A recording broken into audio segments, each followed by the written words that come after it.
பிரெண்ட்வுட்ஸ் நேயர்களுக்கு வணக்கம். என்னடா கரூர் சம்பவத்துக்கு அப்புறம் பாமக பத்தி நியூஸ் வரலையே அப்படின்னு நினைச்சா கண்டென்ட் மேல கண்டென்ட் ஐயா ராமதாஸ் அவர்களும் அன்புமணி அவர்களும் கொடுத்துட்டு தான் இருக்கிறாங்க. கொஞ்ச நாளைக்கு முன்னாடி ஐயா ராமதாஸ் அவர்கள் ஜெனரல் செக்கப்புக்காக மருத்துவமனையில அனுமதிக்கப்பட்டிருந்தார்.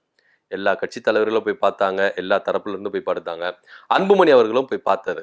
வெளியே வந்துட்டு என்ன சொன்னார்னா, எங்க ஐயாவுக்கு மட்டும் எதனா ஒன்று ஆயிடுச்சுன்னா சும்மா விட மாட்டேன், எல்லாரும் தொலைச்சு விடுவேன் அப்படின்னு சொன்னார். ஆனா இதுலயும் அன்புமணி அவர்கள் அரசியல் செஞ்சாரு, பொய்களை சொன்னாரு அப்படின்னு ஐயா ராமதாஸ் முதற்கொண்டு, ஜி.கே. மணி முதற்கொண்டு, அருள் முதற்கொண்டு எல்லாருமே என்ன பண்ணாங்க, பகிரங்க குற்றச்சாட்டை முன்வைத்தாங்க.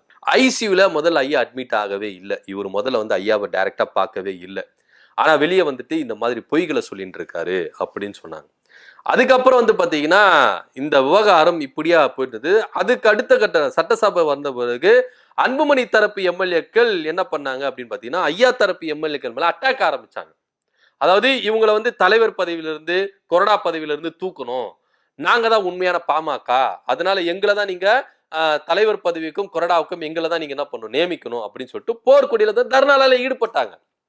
இந்த விவகாரம் இப்படி இருக்கும்போது ஜி.கே. மணி அவர்கள் என்ன சொல்றாருன்னா, இந்த 3 எம்எல்ஏக்களும் அன்புமணி தரப்புல இருக்கிற எம்எல்ஏக்கள் 3 பேரும் ஐயாவை அசிங்கப்படுத்துறாங்க. நீங்க இன்னைக்கு எம்எல்ஏவா இருக்கிறீங்கன்னா அதுக்கு உங்களுக்கு கை காட்டுந்து யார் அப்படின்னு பாத்தீங்கன்னா மருத்துவர் ஐயா. இதுல ஒருபடி மேல போயிட்டு என்ன சொல்றாருன்னா, இது ஐயா அசிங்கப்படுத்துறது இல்ல, நீங்க உங்களுக்காக வாக்களித்தாங்கல்ல அந்த ஒட்டுமொத்த மக்களையும், உங்க தொகுதி மக்களை எல்லாரையும் நீங்க அசிங்கப்படுத்துறீங்க, கேவலப்படுத்துறீங்க அப்படின்னு அவருடைய தரப்புல குற்றச்சாட்டுகளை முன் வச்சாங்க. சோ இப்படியா இருக்கும் பொழுது அன்புமணியை பாஜக தரப்புல இருக்கிற ஒரு தலைவர் சந்திச்சிருக்கிறார். தமிழ்நாட்டுல 2026 சட்டமன்ற தேர்தல் நடக்க போகுது. இதுக்கு பொறுப்பாளரா இருக்கிற பைஜன் பாண்டா அவர் என்ன பண்ணிருக்காரு, அன்புமணியை சந்திச்சிருக்காரு. கிட்டத்தட்ட 1 மணி நேரம் இந்த சந்திப்பு நடந்திருக்கு. இதுல பல விஷயங்கள் அவங்க பகிர்ந்து பேசியிருக்காங்க. அதாவது பாமக 2 பேரும் ஒன்னா சேரணும், ஐயாவும் நீங்களும் ஒன்னா சேரணும், ஒருங்கிணைந்த பாமகவா வந்தா தான் நமக்கு ஜெயம் வெற்றி அப்படின்றத அவர் பேசியிருக்காரு. ஏற்கனவே அதிமுக ஒருங்கிணைந்து வரல, இந்த டைம்ல நீங்களும் இப்படி பிரிஞ்சு வந்தாங்கன்னா வன்னியர்கள் வாக்கு பிரியறதுக்கான வாய்ப்புகள் அதிகமா இருக்கு. அதனால நீங்க ஐயா கூட சமரசமா போயிட்டு ஒருங்கிணைந்த பாமகவா நீங்க வாங்க அப்படின்ற ஒரு தகவலும் பைஜன் பாண்டா என்ன பண்ணிருக்காரு, முன் வச்சிருக்காரு. அடுத்ததா அன்புமணி தரப்பு மீண்டுமாய் என்டிஏ கூட்டணிக்குள்ள வரணும் அப்படின்ற கோரிக்கையை முன் வச்சிருக்காங்க. இதற்கு அன்புமணி அவர்கள் என்ன டிமாண்ட் வச்சிருக்காருன்னா, எனக்கு ஒரு ராஜ்யசபா எம்பி கன்ஃபார்மா வேணும், அதுல எந்த வித மாற்று கருத்து இல்லை, நான் ராஜ்யசபா எம்பியா இருக்கணும், அதுக்கு நீங்க எனக்கு என்ன பண்ணும், உத்தரவாதம் கொடுக்கணும். இது தவிர்த்துட்டு 30 சீட்டு கேட்டிருக்காங்க. அன்புமணி தரப்புல இருந்து எங்களுக்கு 30 சீட்டு வேணும் அப்படின்னு சொல்லி கேட்டிருக்காங்க. ஆனா இறுதி ஃபைனலிஸ்ட் என்ன பண்ணிருக்கிறாங்க அப்படின்னா, 25+1 ராஜ்யசபா அப்படின்னு நாங்க கொடுக்கிறோம், 25 சீட்டு சட்டமன்ற தேர்தலும் 1 சீட்டு ராஜ்யசபாவும் நாங்க கொடுக்கிறோம் அப்படின்னு பேச்சுவார்த்தைகள் 1 மணி நேரம் போயிருக்கு. இதுக்கு கடைசியா அன்புமணி அவர்கள் ஒப்புக்கொண்டதா தகவல் வந்திருக்கு. ஏற்கனவே ஐயா அவர்கள் மருத்துவமனையில் இருக்கும்போது எடப்பாடியார் போய் சந்திச்சதுல சீட்டு பங்கிடத்தை பத்தி அங்க பேச்சுவார்த்தைகள் நடந்ததா தகவல் வந்தது.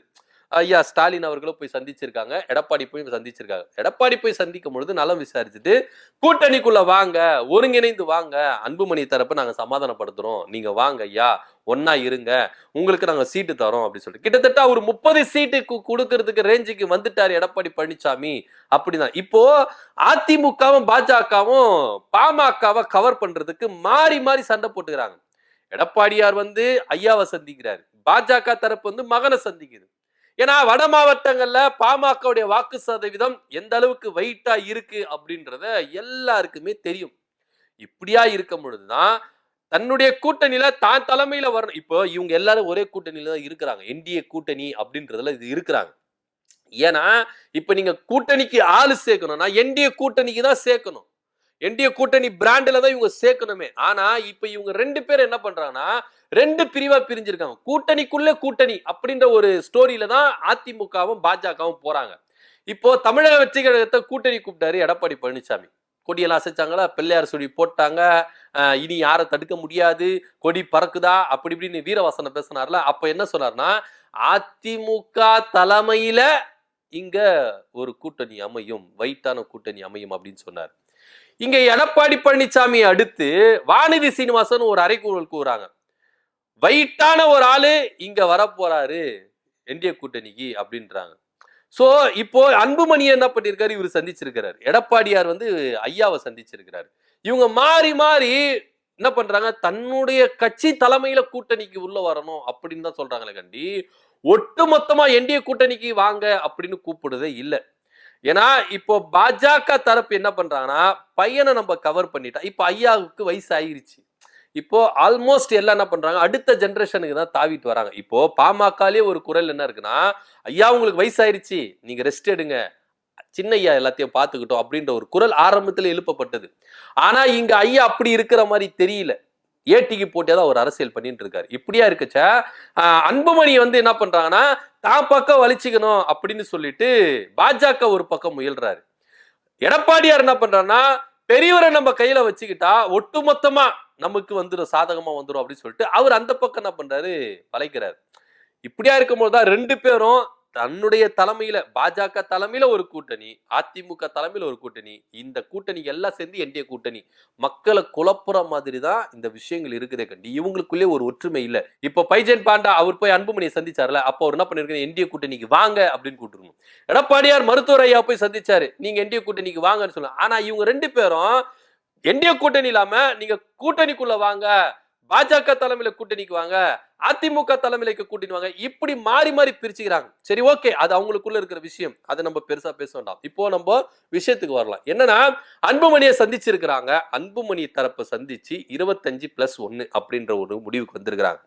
ஆனா இங்க எடப்பாடியார் மெஜாரிட்டியில வின் பண்ணணும் அப்படின்னு சொல்றாரு. கிட்டத்தட்ட ஒரு 180 சீட்டு இவருக்கு இருந்தாதான் இவர் மெஜாரிட்டியில வின் பண்ணணும்ன்ற ஒரு எண்ணத்துல இருக்கிறார்ல, அந்த சீட்டு வின் பண்ண முடியும். மீதியில இருக்கிற கிட்டத்தட்ட ஒரு 50 சீட்டுக்கு பாஜக என்ன பண்றாங்க, ஆட்டையை போட்டு வச்சுட்டு இருக்காங்க. இப்போ என்டிஏ கூட்டணியில அதிமுக இவ்வளவு சீட் எடுத்துக்கும், பாஜக இவ்வளவு சீட் இருக்கும். ஜி.கே. வாசன் இருக்கிறாரு, பாரிவேந்தர் இருக்கிறாரு, புதிநீதி கட்சி இருக்கு. இப்போ பாமக உள்ள இருந்து அவங்களுக்கு சீட்டு தரணும். எப்படி இந்த சீட்டை பங்கிட போறாங்க அப்படின்ற ஒரு சிக்கல் கூட்டணிக்குள்ள இருக்கு. இது ஒரு புறம் இருக்கு. இப்போ என்னடானா, ஐயா ராமதாஸ் அவர்கள் ஒரு போர்க்குடி தூக்கி இருக்கிறார். அன்புமணியை போய் சந்திச்சது ரொம்ப தவறான விஷயம் அப்படின்னு சொல்லியிருக்காரு. ஏன்னா பாமகவை நிறுவனது நானு, உரிமையாளர் நானு. அப்படி இருக்கும் பொழுது எதுக்கு சின்னவரை போய் சந்திச்சீங்க, எதுக்கு என் பையனை போய் சந்திச்சு கடுமையா பேசியிருக்கிறாரு. ஐயா ராமதாஸ் அவர்கள் கடுமையான வார்த்தைகள் எல்லாம் விட்டு இருக்கிறாரு. இது வரைக்கும் நான் வந்து தனி கட்சி ஆரம்பிச்சுக்க அப்படின்னு சொல்லிட்டு டைம் கொடுத்திருந்தேன். 8 மாசம் டைம் கொடுத்திருந்தேன், 6 மாசம் டைம் கொடுத்தேன். இப்போ ஒரே மாசம் தான், ஒரே மாசத்துக்குள்ள அன்புமணி தனியா கட்சி ஆரம்பிச்சு போயிடணும். இல்லாட்டி நானு தேர்தல் ஆணையத்திலும் போய் டைரக்டா சந்திப்பேன். நானே போய் சந்திப்பேன். என் தரப்புல இருந்து ஆளு போறதெல்லாம் கிடையாது. நானே டைரக்டா போயிட்டு தேர்தல் ஆணையத்துல சந்திப்பேன், நீதிமன்றத்தை நாடுவேன், சட்ட போராட்டத்தை பண்ணி எப்படி இந்த கட்சியை என் கண்ட்ரோல்ல கொண்டு வரணும் அப்படின்றது எனக்கு தெரியும்.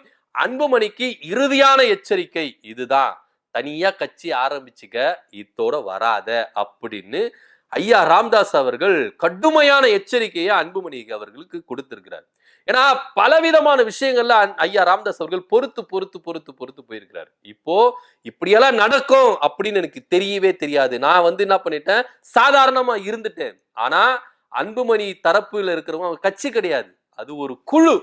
அன்புமணி தரப்புல இருக்கிற ஒரு பொய்யான ஏமாத்துற ஒரு கும்பல், அந்த கும்பலை ஒழிக்காம நான் விட மாட்டேன் அப்படின்னு ஐயா ராமதாஸ் அவர்கள் இறங்கி அடிச்சிருக்கிறாரு அன்புமணியை. இதனிடையில தான் தமிழ்நாடு சட்டமன்ற தேர்தல் பொறுப்பாளர் பைஜன் பாண்டா என்ன பண்ணிருக்காரு, அன்புமணியை சந்திச்சு சீட்டெல்லாம் முடிவு பண்ணிட்டு வந்துட்டாரு. இப்போ கன்ஃபார்ம் ஆயிருச்சு, பாமக அன்புமணி தரப்பு பாஜக போய் ஐக்கியமாகறாங்க, அந்த கூட்டணியில போய் ஐக்கியமாகறாங்க. இது வரைக்கும் விடை தெரியாம இருந்தது. இப்ப போய் சந்திப்பு நடந்ததுனால கன்ஃபார்மா போய் சந்திக்கிறாங்க, அதுல போறாங்க. அதுல எந்த வித மாற்று கருத்து இல்லை. இப்போ ஐயா ராமதாஸ் அவர்கள் எப்படி முடிவு எடுக்க போறாரு அப்படின்றதான் இங்க பாக்கணும். ஏன்னா பாஜக என்ன நினைக்கிறாங்கன்னா, அன்புமணி தான் உண்மையான பாமக அப்படின்ற ஒரு கன்ஃபர்மேஷனுக்கு அவங்க வந்துட்டாங்க. அதனாலதான் ஐயாவை போய் சந்திக்காம சின்னையாவை போய் சந்திச்சிருக்கிறாங்க பாஜக தரப்பு. ஆனா எடப்பாடியார் தமிழ்நாட்டு சூழ்நிலை எடப்பாடியாருக்கு தெரியும். அவர் என்ன பண்றாரு, அன்புமணி அவாய்ட் பண்ணிட்டு ஐயாவை போய் என்ன பண்ணிக்கிறார், சந்திக்கிறார். ஆக மொத்த இவங்க ரெண்டு பேரும் ஒரு பிளானோட தான் போறாங்க. ஒருவேளை தனித்தனியா போயிட்டு இவங்க ரெண்டு பேரும் பிரிச்சு உள்ள கொண்டு வந்துட்டா நம்மளுக்கு தான் ஆதாயம் அப்படின்ற பிளான் கூட இருக்கலாம். பாஜக எப்படி வேணாலும் எந்த விதத்துல வேணாலும் பிளான் போடும். அது வந்து நம்ம வந்து சாதாரணமா எடுத்துக்க கூடாது பாஜகவை.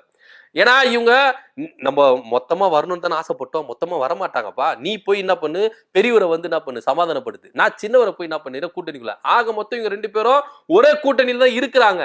இருக்கும்போது நம்மளுக்கு தான் ஆதாயம் அப்படின்ற ஒரு எண்ணத்துல பாஜக பிளான் போட்டு கூட பிரிச்சு விட்டுருப்பாங்க. சொல்ல முடியாது. அவங்க எப்பேற்பட்ட ஒரு மூளை பாஜக மூளைலாம் வந்து நம்ம கனவுல கூட நினைச்சு பார்க்க முடியாது. அப்பேற்பட்ட மூளைலாம் அவங்களுக்கு இருக்குது. இந்த விஷயத்துல இறங்கி கூட பாஜக என்ன பண்ணும், இப்படிப்பட்ட வேலைகளை பிரித்தாளும் வேலைகளை அவங்க கையாண்டு இருக்கிறாங்க. அந்த பிரித்தாளும் வேலையை தன்னுடைய சுயநலத்துக்கு எப்படி சேர்த்துக்கணும் அப்படின்றது கூட அவங்க யோசிச்சிருக்காங்க, பண்ணியிருக்கிறாங்க. சோ அந்த விதத்துல எடப்பாடியாரை வச்சு நீங்க ஐயாவை போய் சமாதானப்படுத்தி சீட்டை கன்ஃபார்ம் பண்ணுங்க, நாங்க இந்த பக்கம் போய் சீட்டை கன்ஃபார்ம் பண்றோம் அப்படின்னு சொல்லிட்டு சொல்லியிருக்கிறாங்க. ஆனா இதுல ஒரு சிக்கல் என்ன அப்படின்னா, ஐயாவும் தனியா சீட்டு கேட்டாரு, அன்புமணி அவர்களும் தனியா சீட்டு கேட்டாருன்னா சிக்கல் யாருக்குன்னா அதிமுகவுக்கு தான். ஏன்னா பாஜக இதான் நினைக்குது, நீ எப்படி மெஜாரிட்டியில வின் பண்ணிடுவ அப்படின்றது பாஜக தான் விரும்புது. அதனால சிக்கலை எடப்பாடியார் என்ன பண்ணிட்டோம், இடியாப்ப சிக்கல்ல போய் மாட்டிக்கிட்டோம் அப்படின்னு சொல்லிட்டு தான் பாஜக பிளான் போடுது. என்ன நடக்குது அப்படின்றத நாளை போல பார்க்கலாம். ஆனா ஒரே ஒரு விஷயம், இங்க பாஜக ரொம்ப தெள்ள தெளிவா இருக்கு. பாமகவை தன்னுடைய கூட்டணிக்குள்ள கொண்டு வந்துடணும். அதுக்கு அன்புமணியை ஆயுதமா யூஸ் பண்றாங்க. யூஸ் பண்ணில முடிவு பண்ணிட்டாங்க. சோ பாமகவுக்கு ஒட்டுமொத்தமா 25 சீட்டு பிளஸ் ஒரு ராஜ்யசபா சீட்டு. ஏன்னா ராஜ்யசபா சீட்டு அன்புமணி தரப்பு எதிர்பார்த்தது. ஏன்னா இது கடந்த முறை கிடைக்கல, அடுத்த ஆண்டு கிடைச்சிடணும் அப்படின்ற ஒரு முழு மூச்சுல தான் அவர் இறங்கியிருக்காரு. என்ன நடக்குது அப்படின்ற பொறுத்து இருந்து பார்க்கலாம். ஐயா ராமதாஸ் அவர்கள் அன்புமணிக்கு எச்சரிக்கை மணி விடுத்திருக்கிறாரு. இது போக பாஜக தரப்புல இருந்து அன்புமணியை சந்திச்சு சீட்டெல்லாம் முடிவு பண்ணிட்டாங்க அப்படின்ற ஒரு தகவலும் வெளியே வந்திருக்கு. இதை பத்தியோட கருத்து என்ன அப்படின்ற கீழே கமெண்ட் பண்ணுங்க. நன்றி, வணக்கம்.